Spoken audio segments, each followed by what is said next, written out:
In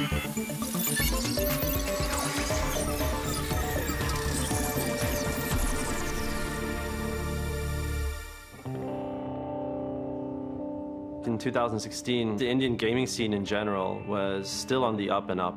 Back then, esports essentially meant going to your local gaming cafe, winning 2,000 rupees, and that's your weekend done.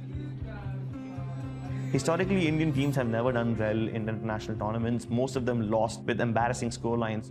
One of the reasons that the Indian scene has always been sort of self-contained, and then you couple that with purchasing power in a country like India, not having access to performance machines. We really had to import expertise. Optic gaming was essentially the embodiment of every bedroom gamer's dream. It was very important to me to make sure that India was a focal point. I thought there was a huge potential there.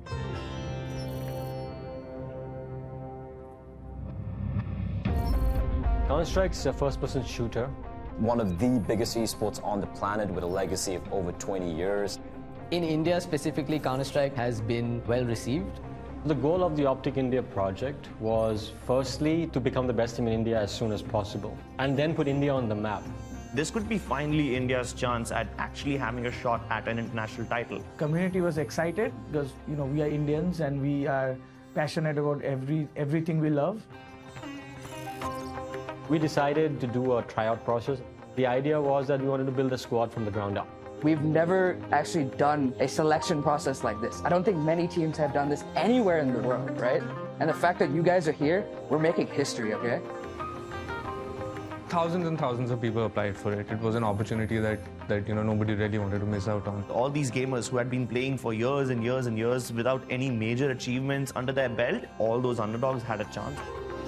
You had players traveling from remote cities to the LAN venue in Bangalore, and then you had these players that we had never heard of. They selected me trying out for those 5 slots.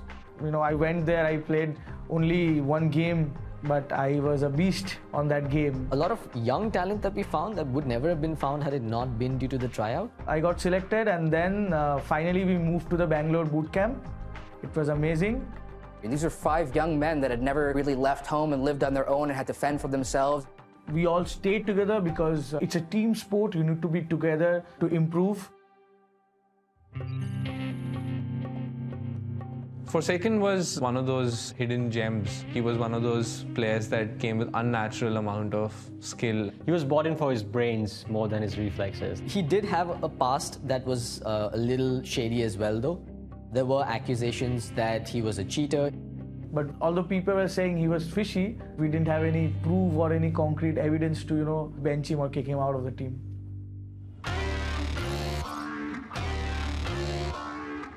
One of our biggest events coming up was one tournament in Shanghai. We had to qualify in India first. They went out there, they won the tournament quite convincingly. And all eyes were on Optic, like, hey, these guys have some stardust that it's sprinkling on their players that's working. Finally, you have qualified for the ESL Pro League Season 8, right? And then we got the flight to Shanghai. It was the first time the players were flying international. They were, going to this big tournament, and everything was on the table, right? We were representing India now. The Zawi tournament is one of the best opportunities for Indian teams to compete against the best Asia has to offer. 3, 2, 1, let's go! We played Vietnam, must-win game for us. And I was having a very good game. I was, single-handedly destroying them.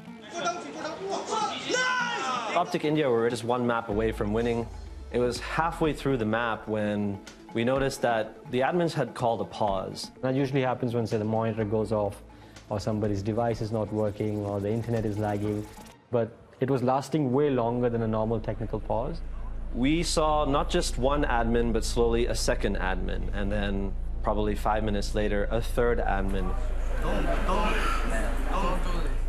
There's like a little bit of a scuffle. At that point in time, we kind of knew that this was not going to end well. Holy I was like, this is real. This guy, this kid, my player, has been caught cheating. And everything kind of just went black. He cheated while representing one of the biggest orgs in the world, while competing in one of the largest tournaments in Asia. It is quite a 1 in a million kind of incident. He was just a dumb kid. He just felt scared he'd get kicked from the team because he wasn't a great aimer. This guy had a special button at the side, and if he presses that button, that's when the cheat gets activated and his aim automatically snaps to the nearest target. There are a lot of cheats out there. This was definitely a premium cheat in the sense that he paid for it. The cheating industry, it's massive. There is a lot of money involved. If gaming itself is a multi-billion-dollar industry, then video game cheating is also a multi-million-dollar industry. This guy had done an excellent job of hiding the truth. He not only hid it from his teammates, but everybody. He fooled everybody. That was really, a kick in the gut for all of us. The entire team had to be disqualified, and emotions are running really high. All the players, all his teammates felt extremely betrayed. I was crying the whole time holding the Indian flag. And I don't know what to do, what to say. I'm feared till this day this might happen again to me. Even today in the tournaments and the tactical timeouts, I feel a shot shock. It's just for 1 second, but it's still there.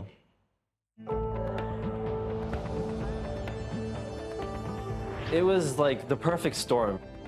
Back at home, everyone was furious. Indian audience is one that loves passionately and hates passionately. There were conversations of beating him up at the airport. There were conversations of how he had disappointed the nation. There was also a lot of racism and hate thrown towards the Indian players.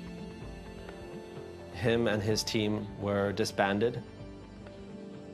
We were so close to greatness, and it all just came crashing down.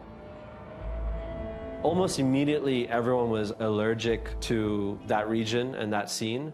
It did send Indian esports and CSGO into a dark age.